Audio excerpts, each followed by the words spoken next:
دھوکے دینا شروع، دوسرے کو تکلیف دینا، جھوٹ بولنا، غیبت کرنا، بدکاری کرنا، ایک دوسرے کو ستانا، یہ سارے جو ہے تو آج مسلمان دوسرے تو ہم کو کم ستا رہے ہیں، لیکن سب سے زیادہ ہم آپس میں ایک دوسرے کی ٹانگ کھینچ رہے، ایک دوسرے کی ٹانگ کھینچ رہے۔ وہ آگے جا رہا ہے، ہم مسلمان ایک دوسرے کو ہاتھ پکڑ کر اوپر نہیں کھینچ رہے، اور ٹانگ پکڑ کر نیچے کھینچ رہے۔ کہاں جا رہا آگے؟ چل نیچے آ جا، چل نیچے آ جا۔ ایسا ہو گیا حال ہمارا۔ ہاں، کسی نے مکان بنایا کہ بازو والے کا پیٹ دکھتا، پیٹ میں درد شروع ہو جاتا، ارے ہمارے ساتھ کا ابھی سے مکان بنا لیے، بائک لیا کہ پیٹ میں درد، مکان بنایا کہ پیٹ میں درد، اچھے کپڑے پہنا کہ پیٹ میں درد۔ پاک صاف کرنا ہے، چاہے صغیرہ گناہ ہو چاہے کبیرہ گناہ ہو۔ اللہ کے نبی صلی اللہ علیہ وسلم نے فرمایا کہ گناہوں سے توبہ کرنے والا ایسا ہے کہ اس نے گناہ کیا ہی نہیں، گویا اس نے گناہ کیا ہی نہیں، ماں کے پیٹ سے آج ہی پیدا ہوا، ماں کے پیٹ سے آج ہی پیدا ہوا۔ ہاں، تو اس لیے ہم کو کیا کرنا ہے؟ گناہوں کو چھوڑنا ہے۔ کیا کرنا ہے؟ گناہوں کو چھوڑنا ہے۔ اللہ کے نبی صلی اللہ علیہ وسلم نے فرمایا اگر میری امت کو معلوم ہو جائے کہ رمضان کیا چیز ہے تو وہ یہ تمنا کرنے لگے کہ سارا سال رمضان ہو جائے، سارا سال رمضان ہو جائے۔ اب سارے سال کے روزے رکھ سکتا ہے کہ انسان؟ تو دیکھو روزوں کی اتنی قدر ہے، رمضان کے روزے رکھنا اور ہر مہینے 3 روزے رکھنا، 13، 14 اور 15 تاریخ کے روزے رکھنا، چاند کی 13 تاریخ، 14 تاریخ اور 15 تاریخ کے روزے رکھنا، اور رمضان کے روزے رکھنا، اور یہ 3 روزے رکھنا، اس سے دل کی کھوٹ دور ہوتی ہے۔ آج ہمارے دلوں میں کھوٹ ہے کہ کتنی کھوٹ آ گئی دلوں کے اندر؟ دل کی کھوٹ دور ہوتی ہے، اور دلوں کے وساوس، جو دلوں میں وسوسے پیدا ہوتے ہیں، وہ وساوس جو ہے وہ دور ہو جاتے ہیں۔ تو میرے بھائیو اور دوستو، یہ رمضان المبارک کا مہینہ بڑا بابرکت مہینہ ہے جو ابھی ہمارے سامنے آنے والا ہے۔ ہم اللہ سے دعائیں کریں کہ اللہ رب العزت ہم تمام کو رمضان تک پہنچائے۔ کہاں تک پہنچائے؟ رمضان تک پہنچائے۔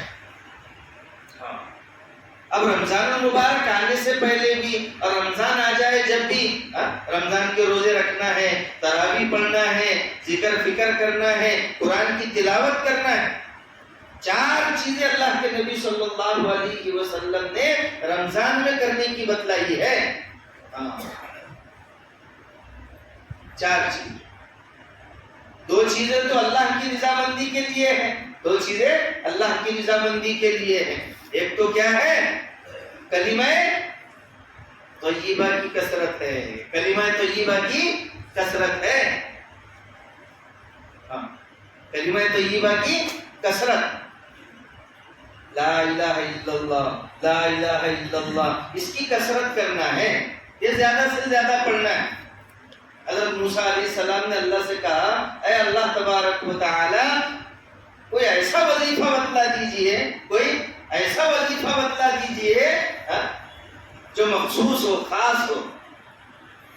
اللہ تعالیٰ نے کہا لا الہ الا اللہ پڑھا کرو، کلمہ طیبہ پڑھا کرو۔ حضرت موسیٰ علیہ السلام نے کہا اے اللہ میں نے تو خاص وظیفہ مانگا تھا، جو خاص ہو، مخصوص ہو، پرسنل وظیفہ۔ آپ تو کہہ رہے لا الہ الا اللہ پڑھا کرو۔ اللہ تعالیٰ نے کہا کہ اے موسیٰ 7 آسمان اور اس میں جو کچھ ہے میرے علاوہ، یعنی فرشتے وغیرہ، اور زمین، 7 زمین اور جو کچھ اس کے اندر ہے، سب ایک پلڑے میں رکھ دیا جائے، اور دوسرے پلڑے میں، جیسے ایک پلڑے میں وزن رہتے اور ایک پلڑے میں کچھ بھی سامان رکھتے ہم لوگ، تو اللہ تعالیٰ نے کہا اور دوسری طرف جو ہے یہ کلمہ رکھ دیا جائے، تو کون سا پلڑا جھک جائے گا؟ جدھر یہ کلمہ رکھا ہوا ہے لا الہ الا اللہ، لا الہ الا اللہ والا پلڑا جھک جائے گا۔ یعنی 7 زمین، 7 آسمان، اللہ کے علاوہ مخلوقات، ساری چیزیں، زمین کے سارے پہاڑ، سارے درخت، چرند پرند، انسان، جنات، آسمانوں کی ساری مخلوقات، سب کو اگر ایک پلڑے میں رکھ دیا جائے اور ایک طرف لا الہ الا اللہ جس پرچے میں لکھا ہوا ہے اگر اس کو رکھ دیا جائے تو یہ لا الہ الا اللہ والا پلڑا جھک جائے گا. تو آج ہم کو اس کی قدر نہیں ہے. لا الہ الا اللہ، لا الہ الا اللہ، اس کی ہم کو قدر نہیں ہے. کبھی ہم جو ہے 100 مرتبہ اطمینان کے ساتھ قبلے کی طرف رخ کر کے اللہ کی طرف متوجہ ہو کر اگر لا الہ الا اللہ کی اگر اخلاص کے ساتھ میں اگر ہم ضرب لگائیں گے تو انشاءاللہ ثم انشاءاللہ اللہ تبارک و تعالی ہمارے دل کی حالت کو بدل دیں. اس لیے اللہ والے خانقاہوں کے اندر کیا کرتے ہیں؟ خانقاہوں کے اندر اسی کی ضربیں لگائی جاتی ہے، لا الہ الا اللہ کی ضربیں لگائی جاتی ہے. کیا کہا جاتا؟ لا الہ، یعنی اللہ کے سوا کوئی عبادت کے لائق نہیں. لا الہ الا اللہ یعنی دنیا کی ساری چیزوں کو پیچھے پھینک رہے ہیں. الا اللہ، اللہ کی محبت کو دل میں بسا رہے، اللہ کی محبت کو دل میں بسا رہے. اللہ والے 12 تسبیح اپنے مریدین کو تلقین کرتے ہیں، 12 تسبیح پڑھنے کے لیے کہتے ہیں. ہمارے حضرت مولانا قمر الزمان صاحب الہ آبادی دامت برکاتہ العالیہ نصف تسبیح 6 تسبیح یہ پڑھنے کے لیے کہتے ہیں. تو سبق آگے بڑھتا رہتا ہے، سبق آگے بڑھتا رہتا ہے. تو جب ہم اس کو پابندی سے کریں گے، جماعت کے اندر بھی جو ہے 3 تسبیحات کی پابندی بتلائی جاتی ہے. بھائی 3 تسبیحات آخری نہیں ہے بلکہ ذکر پر لانے کے لیے ہے. کیا ہے؟ ذکر پر لانے کے لیے 3 تسبیحات ہیں. ہم جماعت میں سے آتے بس تھوڑے دن لا الہ الا اللہ پڑھتے اور جو چھٹی مارتے پھر تو نہ مشورہ، نہ نماز، نہ روزہ، نہ کچھ. لیکن 8-10 دن ٹھیک ہے، بہت اچھی بات ہے، لیکن وہ ہمیشہ ہونا چاہیے. تو یہ 3 تسبیحات کی جو جماعت میں پابندی بتلائی جاتی ہے وہ آخری نہیں ہے، ذکر پر لانے کے لیے ہے. ابتدا کرو یہاں سے. 3 تسبیحات کی پابندی بڑے فضائل ہے اس کے. تو کیا کہا؟ لا الہ الا اللہ. ایک بزرگ کا واقعہ لکھا ہے کہ وہ دسترخوان پر کھانے کے لیے بیٹھے، فضائل اعمال میں واقعہ ہے. دسترخوان پر کھانے کے لیے بیٹھے تو دیکھا ایک بچہ بھی ہے کھانے کے لیے بیٹھا ہوا ہے تو رونے لگا. تو حضرت نے پوچھا کیوں رو رہے؟ تو اس نے کہا میں اس لیے رو رہا ہوں کہ میرے ماں کو عذاب قبر ہو رہا. کیا ہو رہا ہے؟ عذاب قبر ہو رہا ہے. رونے لگا. حضرت کے پاس میں 70,000 مرتبہ لا الہ الا اللہ پڑے ہوئے تھے، بینک میں رکھے ہوئے تھے. بینک آف آخرت، اسٹیٹ بینک کا معلوم ہے ہم کو، مہاراشٹر کا معلوم ہے، یہ سب معلوم ہے. لیکن بینک آف آخرت میں یہ نوٹوں کی گڈیاں کام نہیں آئیں گی، بلکہ لا الہ الا اللہ کتنی مرتبہ پڑھا، قرآن کی تلاوت کتنی مرتبہ کیا، کتنے پارے پڑھتا تھا، اللہ کی عبادت کیسے کی، نمازیں پڑھا یا نہیں پڑھا، روزے رکھا یا نہیں رکھا، یہی تو بینک بیلنس ہے. آنکھیں بند ہونے کے بعد میں پتا چلے گا کہ کون سا بینک بیلنس کام آیا، دنیا کا یا آخرت کا. تو چلو انہوں نے کیا کیا، بزرگ نے چپکے سے 70,000 مرتبہ جو پڑھ کر کے رکھے تھے چپکے سے اس کے ماں کو بکش دیا. اب بچہ ہنسنے لگا اور کہنے لگا میری ماں کا عذاب دور ہو گیا، میرے ماں کا عذاب دور ہو گیا. تو حضرت نے یقین کر لیا کہ یہ بچہ اللہ کا ولی ہے. کشف ہوا، اس کو کیا ہوا؟ کشف و کرامت. اور یہ 70,000 کا نصاب بھی صحیح ہے، انہوں نے اپنے لیے پڑھے تھے، اپنے بیوی کے لیے اور ایکسٹرا میں پڑھ کر کے رکھے تھے. آج تو ہم بولتے ہیں بچوں کے واسطے زمین جائیداد نہیں چھوڑیں گے، مکان ٹھکان نہیں چھوڑیں گے تو بچے کیا بولیں گے؟ بچے کیا بولیں گے؟ یہاں گالیاں دے دیں گے، لیکن وہاں اگر کچھ نہیں چھوڑیں گے ان کے واسطے، وہاں کے واسطے کچھ نہیں رکھیں گے. آج تو یہاں کے واسطے کہ ہمارے بچے آرام سے رہے، حرام کا بھی کھا رہے، بہنوں کا بھی حصہ نہیں دے رہے، بھائیوں کا بھی کھا جا رہے، رشتہ داروں کا بھی کھا لے رہے، حرام کا بھی کھا بچ جا رہا ہے یہاں پر اور وہاں کا وہاں دیکھیں گے، وہاں کا وہاں دیکھیں گے۔ تو میرے بھائیو اور دوستو، اصل زندگی تو وہ زندگی ہے وہاں حساب دینا پڑے گا۔ تو 70,000 مرتبہ یہ نصاب ہے لا الہ الا اللہ کا، آج سے ہم طے کریں۔ ادھر ادھر بیٹھتے گھر میں 1000 گٹلیاں بنا لو، اس کو رکھو، خالی وقت میں بیٹھ گئے، ٹی وی سے کہے، بچوں سے کہا کہ چلو تھوڑی دیر ہم پڑھ لیتے، 70,000 مرتبہ ایک بیٹھک میں ہو جائیں گے۔ ورنہ روزانہ 7,000 مرتبہ پڑھو، 10,000 مرتبہ پڑھ کے رکھو، 70,000 7 دن میں ہو جائیں گے۔ کرنے والوں کے لیے سب آسان، کرنے والوں کے لیے سب آسان۔ اور دوسری چیز کیا ہے؟ دوسری چیز ہے استغفار کی کثرت، استغفار کی کثرت۔ جس کا کلمہ، جس کا پہلا کلمہ لا الہ الا اللہ ہو اور جس کا آخری کلمہ لا الہ الا اللہ ہو تو وہ جنت میں جائے، جنت میں جائے۔ میرے بھائیوں اور دوستو، آج ہم کو قدر نہیں ہے اس کی، بس دنیاوی زندگی کو سب کچھ سمجھ لیے، بس دنیاوی زندگی کو سب کچھ سمجھ لیے بس۔ اور دوسری چیز ہے استغفار کی کثرت، استغفار کی کثرت۔ ارے ہم تو دودھ کے دھلے ہوئے ہیں، ہم تو دودھ کے دھلے ہوئے ہیں۔ میرے بھائیوں اور دوستو، استغفار کی کثرت کرنا ہے، استغفر اللہ، استغفر اللہ، استغفار پڑھنا ہے۔ استغفار سے اللہ تبارک و تعالی پریشانیوں کو دور کرتے ہیں، تنگیوں کو دور کرتے ہیں، مصیبتوں کو دور کرتے ہیں۔ اور اللہ تبارک و تعالی جو استغفار کی کثرت کرتا ہے، اللہ تبارک و تعالی اس کو ایسی جگہ سے روزی عطا فرماتے ہیں کہ اس کو گمان بھی نہیں ہوتا، گمان بھی نہیں ہوتا۔ ارے کسی کے اوپر پیسے اپنے باقی ہے، پتہ بھی نہیں، ایسا ایک دم امید چھوڑ دیے کہ یہ پیسے واپس کرے گا یا نہیں کرے گا، اللہ اس کے دل میں بات ڈالتے اور ہمارے گھر کو وہ لا کر کے دے دیتے۔ کبھی کبھی ایسا ہو جاتا کہ ہم کو یقین بھی نہیں ہوتا، ارے بولے میرے خواب و خیال میں بھی نہیں تھا اتنا بڑا کام میرے کو مل جائے گا، اتنے سارے پیسے میرے کو مل جائیں گے، اتنی بڑی روزی اللہ تبارک و تعالیٰ کی طرف سے مجھے مل جائے گی، مجھے یقین بھی نہیں تھا۔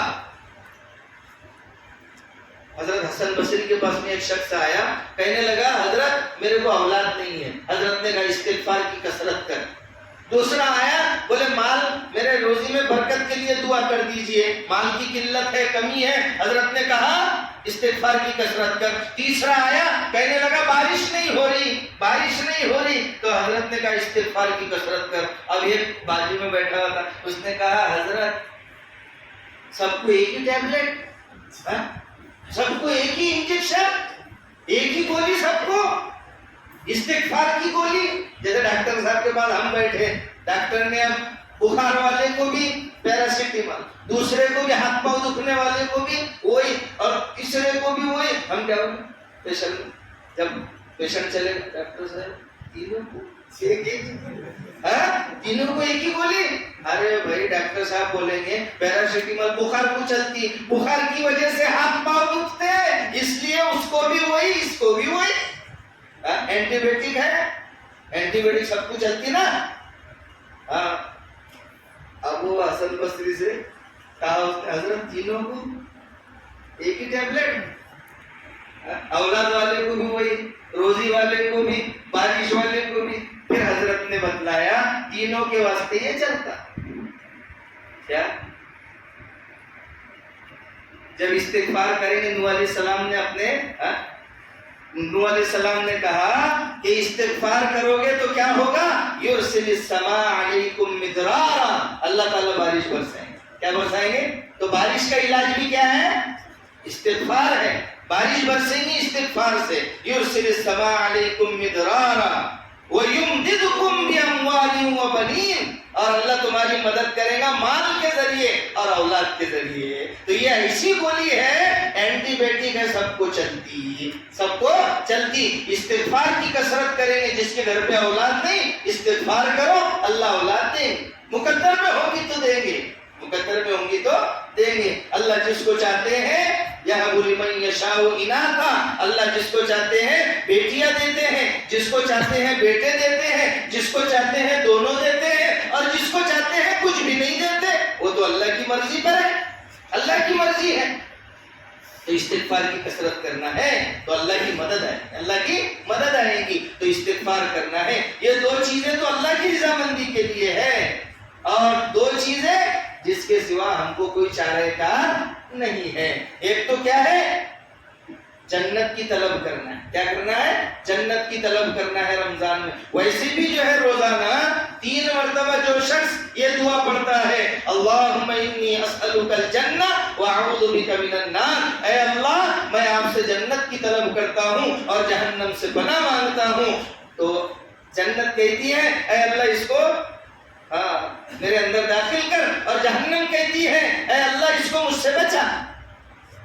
لیکن ہم کو مولانا یہ تو عربی میں ہے، ہم کو آتی نہیں، دنیا کی ساری چیزیں آ رہی، نیا موبائل لائے، نئی گاڑی لائے، ساری چیزیں لے کر آتے، دوسرے سے پوچھتے ہیں جا کر کے پھر ابھی میرے کو سکھا دینا، ایسا کر دینا، یہ موبائل میرے کو چلاتے نہیں آتا، اس کے نئے فنکشن آ گئے ذرا بتا دینا۔ سب چیزیں سیکھ رہے ہیں لیکن دعائیں نہیں سیکھتے، نماز صحیح نہیں کرتے، روزے میں کیا کون سی دعا ہے روزہ رکھنے کی وہ نہیں دیکھتے، کیا جنازے کی نماز کیوں ہوئی ادھر کیوں کھڑے تم، آتی نہیں میرے کو، 25 سال کے ہو گئے ابھی تک پوچھے نہیں کہ نماز جنازہ کیسی پڑھتے، نماز 2 رکعت کیسی پڑھتے، نہیں دین داری کے بارے میں مت بولو مولانا پوچھنے پوچھانے کا، دنیا کے بارے میں بولو کیا پوچھنا ہے کس کو پوچھنا ہے۔ چھوٹے بچے سے بھی پوچھ لیتا بیٹا ادھر یہ موبائل کا لاک کیسے کھلے گا، اس کو کیسے چلائیں گے، چھوٹا ہے نا، ارے اس میں کیا شرمانا مولانا، نیا لایا نا 25,000 کا، اس میں کیا شرمانا، کھولنا تو پڑے گا نا، اس کو چلانا پڑے گا نا۔ تو میرے بھائیو اور دوستو، تو جب ہم دنیا کے بارے میں پوچھ رہے ہیں تو دین کے بارے میں بھی پوچھیں۔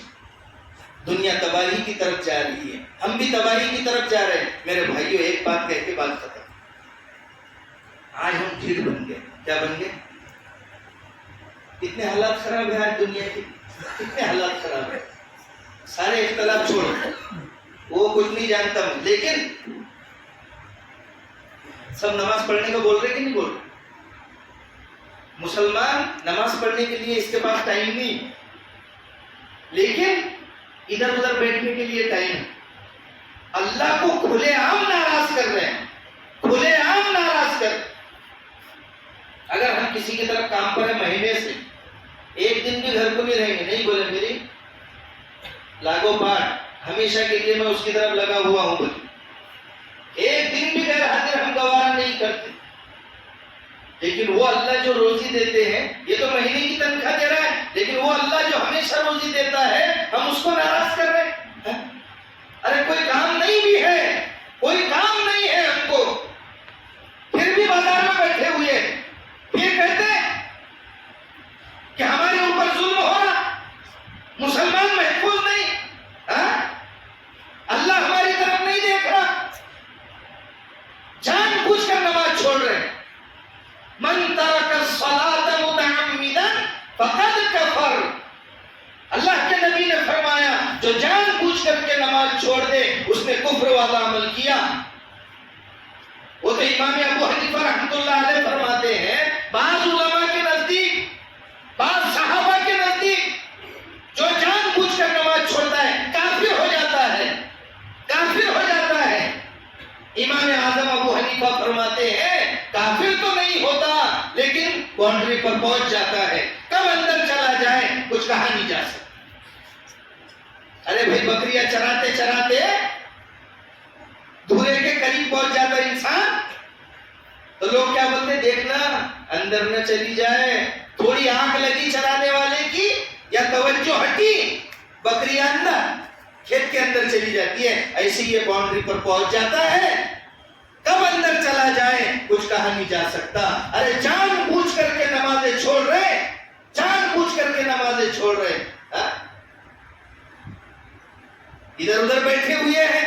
یہاں کی بات نہیں کر رہا ہوں، پوری دنیا میں مسلمان آزادی کی زندگی گزار رہے ہیں، آزادی کی زندگی۔ مسلمان سے زیادہ رکامہ کوئی نہیں، مسلمان سے زیادہ رکامہ کوئی نہیں، مسلمان سے زیادہ اللہ کو ناراض کرنے والا۔ دیکھو نا، جاننے کے بعد میں ہم اللہ کو ناراض کر رہے ہیں، جاننے کے بعد میں نمازیں چھوڑ رہے ہیں۔ اب رمضان آئیں گے، عورتیں بیچاری گھروں پہ روزے رکھیں گی، بوڑھے